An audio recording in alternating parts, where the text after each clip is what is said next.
इस देश की जनता ने जनादेश दिया है और इस देश की जनादेश है कि आप वहीं बैठिए,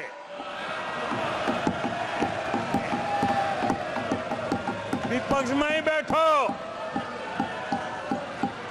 और तर्क खत्म हो जाए तो चीखते रहो, चिल्लाते रहो।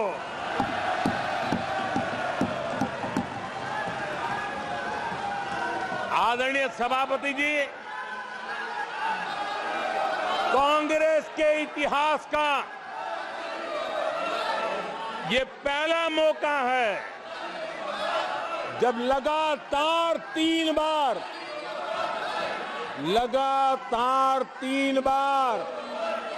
कांग्रेस 100 का आंकड़ा पार नहीं कर पाई है।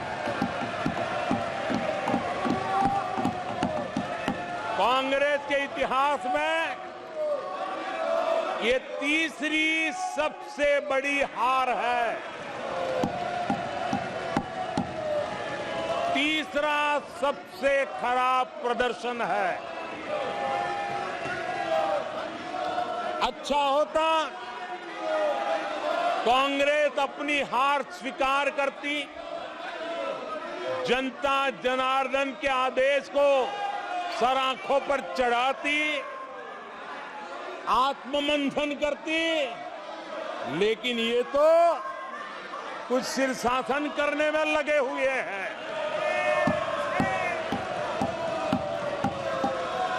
और कांग्रेस और उसकी इकोसिस्टम दिन रात बिजली जला करके हिंदुस्तान के नागरिकों के मन में ये प्रस्थापित करने की कोशिश कर रहे हैं कि उन्होंने हमें हरा दिया है। आदरणीय सभापति जी, ऐसा क्यों हो रहा है, मैं जरा अपने सामान्य जीवन के अनुभव से बताता हूं। कोई छोटा बच्चा साइकिल लेके निकला है और अगर वो बच्चा गिर जाता है, साइकिल से लुढ़क जाता है, रोने लगता है, तो कोई बड़ा व्यक्ति आकर के उसके पास पहुंच जाता है और उसको कहता है, देखो चींटी मर गई, देखो चिड़िया उड़ गई, अरे देखो तुम तो बहुत बढ़िया साइकिल चलाते हो, अरे तुम तो गिरे नहीं हो। ऐसा करके उसका जरा मन ठीक करने के लिए प्रयास करते हैं, उसका ध्यान भटका करके उस बच्चे का मन बहला देते हैं। तो आजकल बच्चे का मन बहलाने का काम चल रहा है।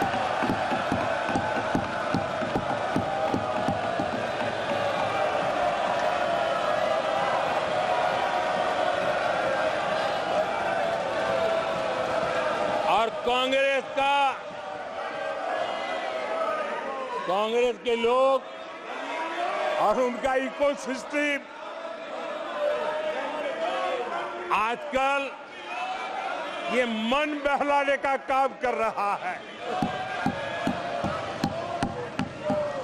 आदरणीय सभापति जी,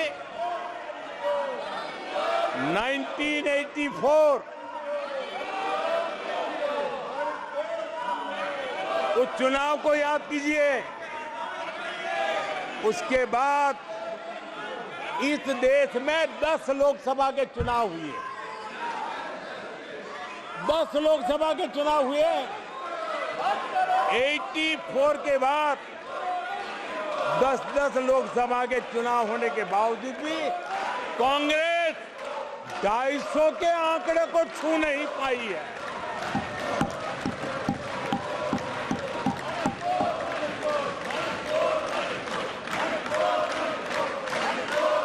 इस बार किसी तरह 99 के चक्कर में फंसे गए हैं।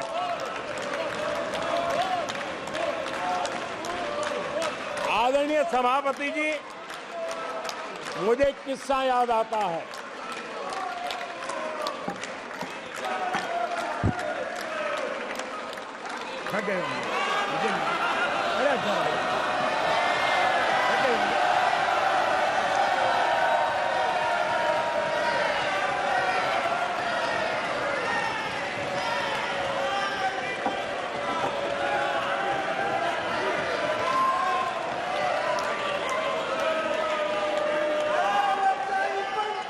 आदरणीय सभापति जी,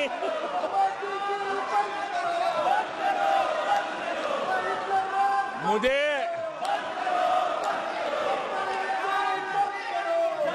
एक किस्सा याद आता है।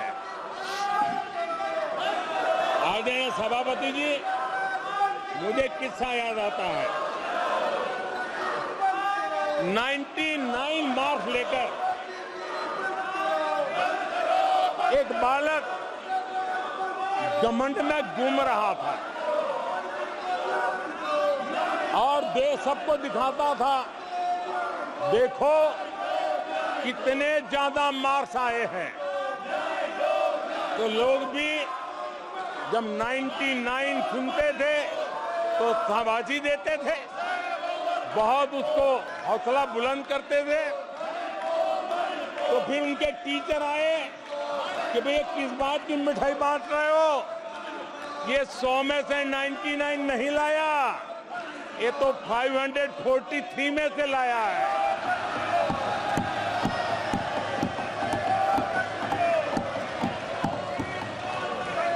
अब उस बालक बुद्धि को कौन समझाए कि तुमने फेल होने का वर्ल्ड रिकॉर्ड बना दिया है।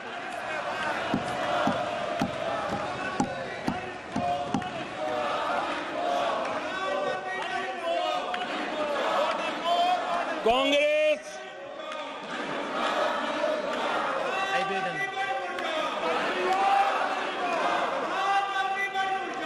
आदरणीय सभापति जी,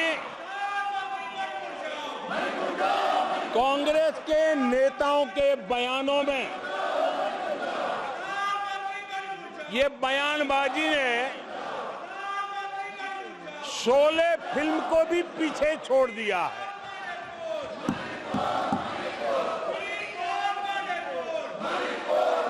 आप सबको शोले फिल्म की वो मौसी जी याद होगी।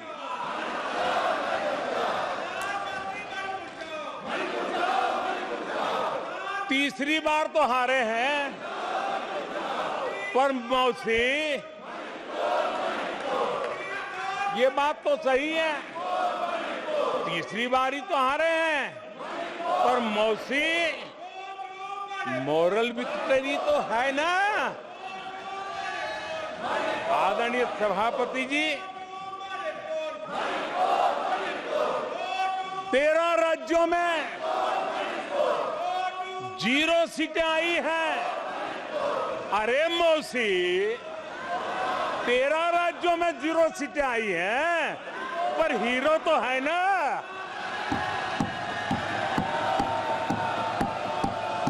आदरणीय सभापति जी, अरे पार्टी की लुटिया तो दुबई है। अरे मौसी, पार्टी अभी भी सांसें तो ले रही है।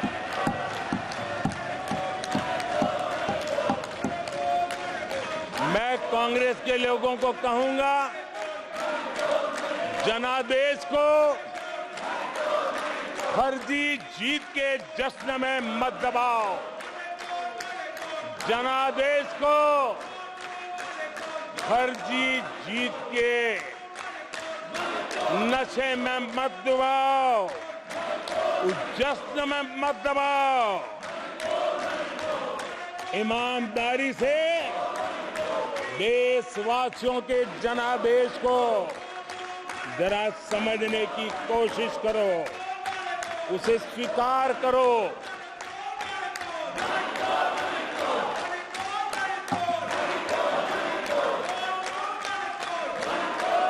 आदरणीय सभापति जी,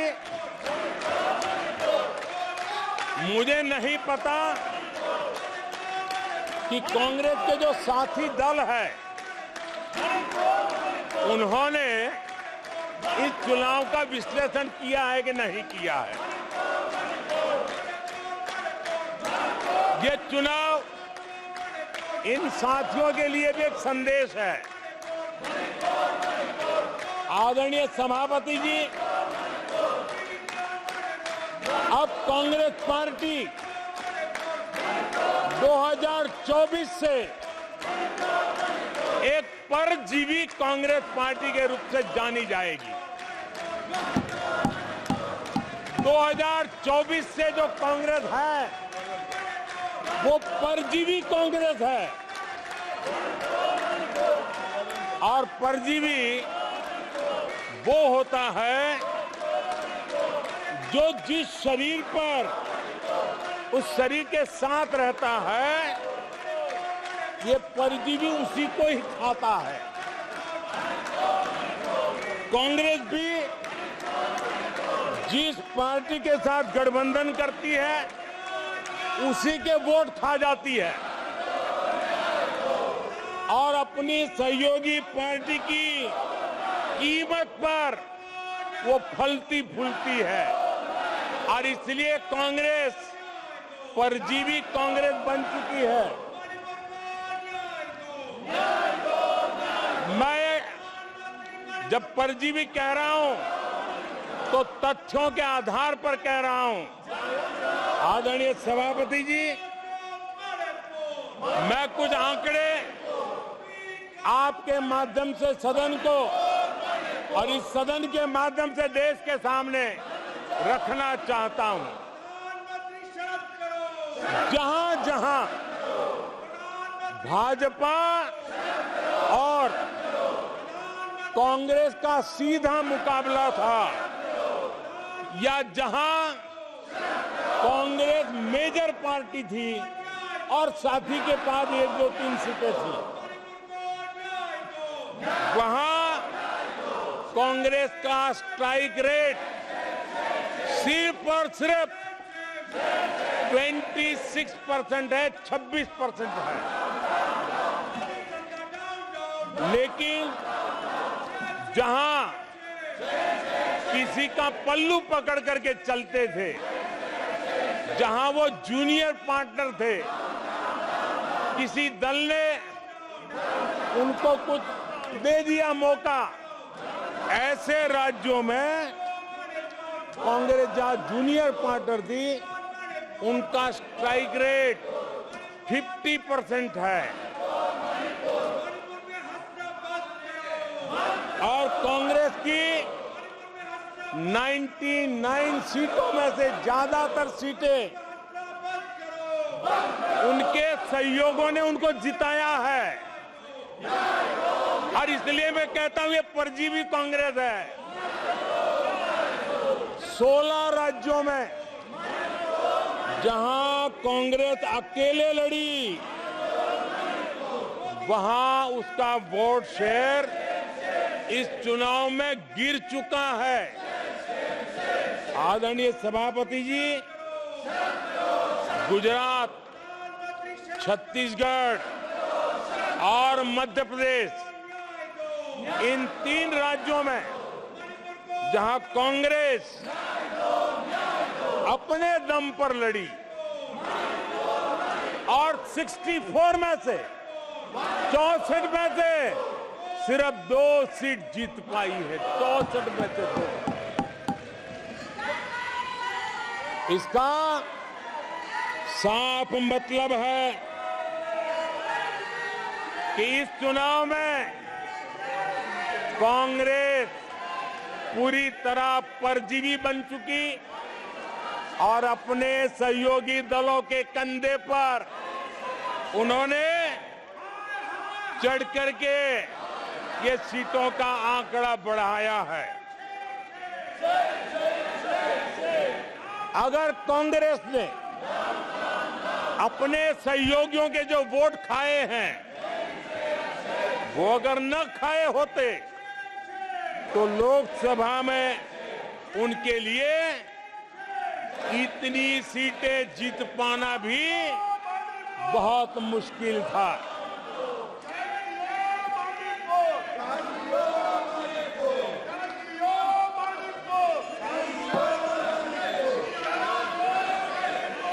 आदरणीय सभापति जी,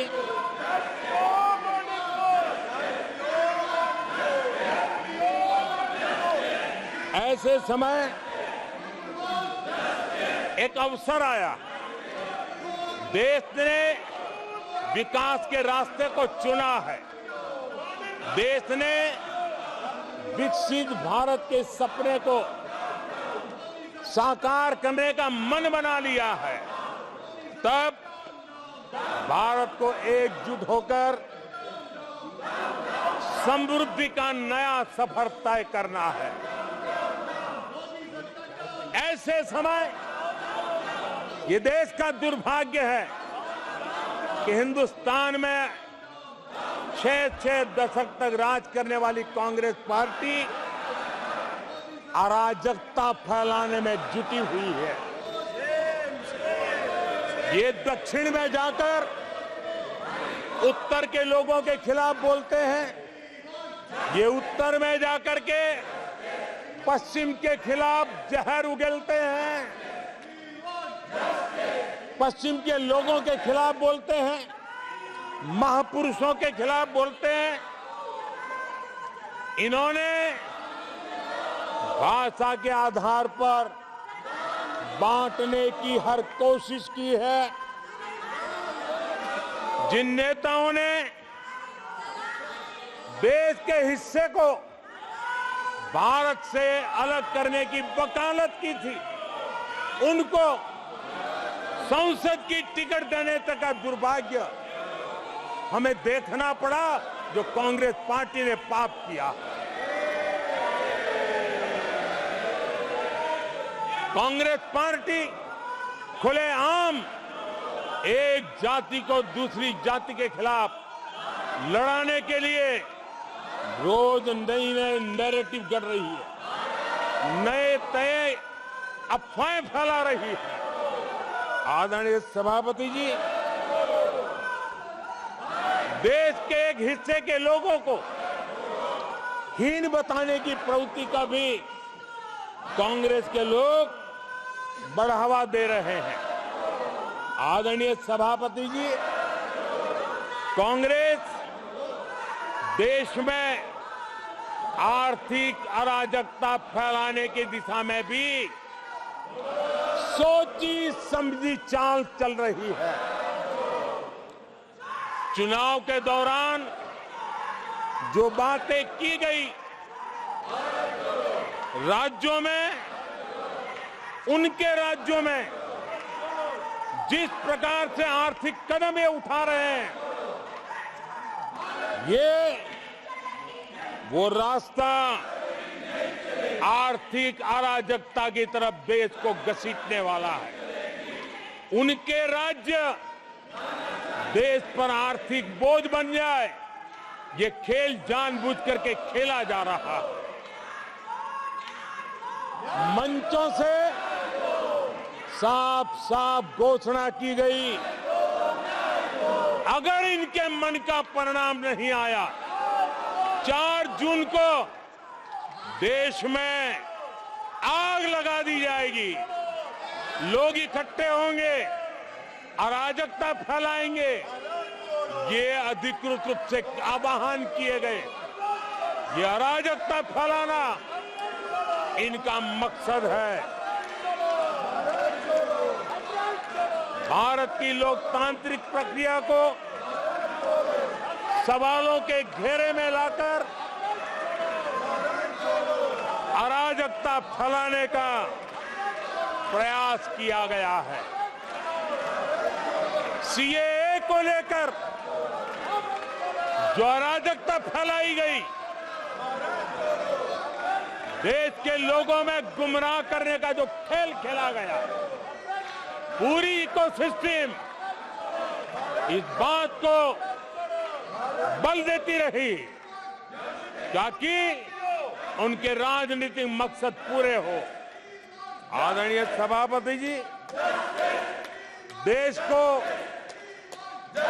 दंगों में झोंकने के भी कुत्सित प्रयास पूरे देश ने देखे हैं। आदरणीय सभापति जी,